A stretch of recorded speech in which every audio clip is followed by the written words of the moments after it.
വിരോധികളുമായിരുന്നു. അദ്ദേഹം മുഹമ്മദ് ഷാഹിനെയും മുരീദന്മാരെയും രൂക്ഷ ഭാഷയിൽ വിമർശിച്ചുകൊണ്ട് പല ഫത്വാകളും അറബിക് കവിതകളും ഗ്രന്ഥങ്ങളും രചിച്ചിട്ടുണ്ട്. പൊന്നാനിയിലെ മഖ്ദൂം പണ്ഡിതന്മാരും കൊണ്ടോട്ടി തരീക്കത്തുകാരെ അവിരാമം എതിർത്തുകൊണ്ടിരുന്നു. നാട്ടിലാകമാനം പൊന്നാനി കൊണ്ടോട്ടി കൈതർക്കം രൂക്ഷമായി. സഹോദരങ്ങളെ, അപ്പോൾ ഉമർ ഖാദി ചരിത്രത്തിൽ പോലും രേഖപ്പെടുത്തപ്പെട്ടു. കൊണ്ടോട്ടി കൈക്കാർ, പൊന്നാനി കൈക്കാർ, രണ്ട് കൈക്കാരും തമ്മിൽ തർക്കം രൂക്ഷായി.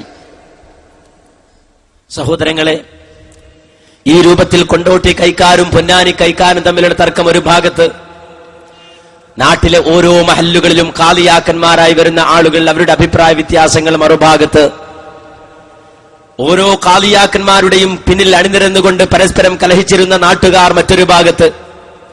ഇങ്ങനെ പരസ്പരം തമ്മിൽ തല്ലും കലഹവും അപ്രകാരം രക്തച്ചൊരിച്ചിലുകളും പോരാട്ടങ്ങളുമായിരുന്നു അന്ന് കൊച്ചു കേരളത്തിലുണ്ടായിരുന്നത്.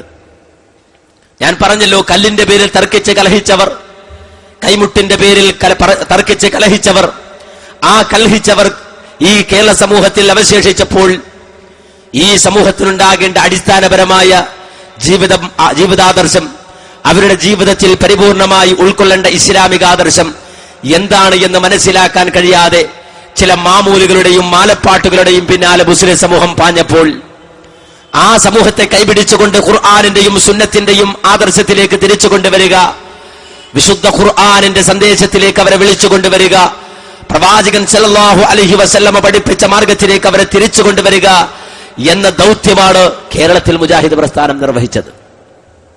മുജാഹിദ് പ്രസ്ഥാനത്തിന്റെ ചരിത്രം ആരെങ്കിലും വിചാരിച്ച കേരളത്തിൽ നിന്ന് മാഞ്ഞു പോകുന്നതല്ല. മുജാഹിദ് നേതാക്കന്മാരുടെ ചരിത്രം, ഈ കൊച്ചു കേരളത്തിൽ അവർ നടത്തിയ പടയോട്ടത്തിന്റെ ചരിത്രം ആരെങ്കിലും വിചാരിച്ചാൽ ചരിത്രത്തിന്റെ തങ്കത്താളുകളിൽ നിന്ന് തുടച്ചു മാറ്റാൻ കഴിയുന്നതല്ല. പലരും അതിനുവേണ്ടി പണിയെടുത്തിട്ടുണ്ടല്ലോ. മഹാനായ വക്കം മൗലവി സാഹിബ്, അദ്ദേഹത്തെക്കുറിച്ച്, അദ്ദേഹത്തിന്റെ ജീവിത ചരിത്രം ഇവിടെ അറബി പാഠപുസ്തകങ്ങളിൽ പഠിപ്പിക്കപ്പെട്ടപ്പോൾ നമ്മുടെ നാട്ടിലെ ചില ആളുകൾ വന്നിട്ട് പറഞ്ഞു, പറ്റില്ല, ഇത് വഹാബിസമാണ്, പാഠപുസ്തകത്തിൽ നിന്ന് വക്കം മൗലവിയുടെ ചരിത്രം എടുത്തു മാറ്റണമെന്ന് വാശി പിടിച്ചിട്ട് കേരളത്തിൽ അങ്ങോളം ഇങ്ങോളമുള്ള കലാലയ വരാന്തകളിൽ കലഹിച്ചുകൊണ്ട് മുദ്രാവാക്യം വിളിച്ചുകൊണ്ട് വക്കം മൗലവിയുടെ ആ ചരിത്ര വിശദീകരണത്തിനെതിരെ മുദ്രാവാക്യം വിളിച്ചുകൊണ്ട് നെട്ടോട്ടമോടിയ സാഹചര്യത്തിൽ അവസാനം വക്കം മൗലവിയുടെ ചരിത്രം അറബി പാഠപുസ്തകത്തിൽ നിന്ന് എടുത്തു മാറ്റി. അവസാനം മുദ്രാവാക്യം വിളിച്ചവർക്ക് സന്തോഷമായി, അവർക്ക് ആനന്ദമായി. ഞങ്ങൾ വിളിച്ച മുദ്രാവാക്യം ഇതാ സഫലീകരിക്കപ്പെട്ടിരിക്കുന്നു, ഞങ്ങൾ ഇതാ വിജയിച്ചിരിക്കുന്നു എന്ന് ആഹ്ലാദിച്ചുകൊണ്ട് നെറ്റിത്തടത്തിലെ വിയർപ്പ് തുടച്ചു മാറ്റി വീണ്ടും അവരുടെ മക്കളെ സ്കൂളിലേക്ക് അയച്ചു. അങ്ങനെ ആ സ്കൂളിൽ അവർ വന്നിരിക്കുമ്പോ സാമൂഹ്യ പാഠം പഠിപ്പിക്കുവാൻ വേണ്ടി മാഷിദായെത്തി. സാമൂഹ്യ പാഠം ക്ലാസ്സിലെടുക്കുമ്പോ ഇതാ നെറ്റിത്തടത്തിലെ വിയർപ്പ് തുടച്ച് ക്ഷീണം മാറ്റാൻ കാത്തിരുന്ന കുട്ടികൾ കേട്ടത്, ഇന്ന് നമുക്ക് പഠിക്കേണ്ട പാഠം, സാമൂഹ്യ പാഠത്തിൽ നമുക്ക് പഠിക്കാനുള്ള പാഠം മഹാനായ വക്കം മൗലവിയെ കുറിച്ചാ. ഞെട്ടിപ്പോയി. ഇതെന്താണ് ഈ കേൾക്കുന്നത്? ഞങ്ങൾ മുദ്രാവാക്യം വിളിച്ചിട്ട് വരികയാണല്ലോ, അറബി പാഠപുസ്തകത്തിൽ നിന്ന് മാറ്റിക്കിട്ട് വരികയാണല്ലോ, അങ്ങനെ അറബി പുസ്തകത്തിൽ നിന്ന് മാറ്റിയ സന്തോഷം ഉൾക്കൊണ്ട് വരികയാണല്ലോ.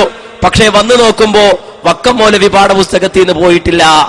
അവിടെ പിന്നെയും ആ ചരിത്രം കേൾക്കുകയാണ്. ഇങ്ങനെ കേരള സമൂഹത്തിന്റെ എല്ലാ മേഖലകളിലും ഇടപെട്ടുകൊണ്ട് കേരള സമൂഹത്തിന്റെ രാഷ്ട്രീയ സാമൂഹിക രംഗങ്ങളിൽ ഇടപെട്ടുകൊണ്ട് കൃത്യമായ ദിശാബോധം ഈ കേരള സമൂഹത്തിന് കൈമാറുവാൻ അഹോരാത്രം പണിപ്പെട്ട ഒരു പ്രസ്ഥാനമാണ് കേരളത്തിലെ മുജാഹിദ് പ്രസ്ഥാനം. ആ പ്രസ്ഥാനം കൃത്യമായ ആദർശത്തിൽ നിലകൊണ്ടവരാണ്. ആ പ്രസ്ഥാനത്തിന് കേരള സമൂഹത്തോട് പറയാനുണ്ടായത് ഖുർആനിന്റെയും സുന്നത്തിന്റെയും ആദർശമാണ്. അതിൽ വളച്ചുകെട്ടാൻ മുജാഹിദുകൾ തയ്യാറായില്ല, അത് ഒളിച്ചു വെക്കാൻ മുജാഹിദുകൾ തയ്യാറായില്ല. കൃത്യമായി പ്രവാചകരിൽ നിന്ന് വന്ന കാര്യങ്ങൾ ജനങ്ങൾക്ക് മുന്നിൽ അവതരിപ്പിച്ചു കൊടുത്തു. ആർക്കെങ്കിലും ആ വിഷയത്തിൽ തർക്കമുണ്ടോ? ആർക്കെങ്കിലും സംശയമുണ്ടോ? എങ്കിൽ സഹോദരങ്ങളെ, അമ്പലക്കടവന്മാർ പോലും സമ്മതിക്കുന്നു, മുജാഹിദുകൾ അങ്ങനെ കൃത്യമായി കാര്യങ്ങൾ പഠിപ്പിച്ചവരാണ്.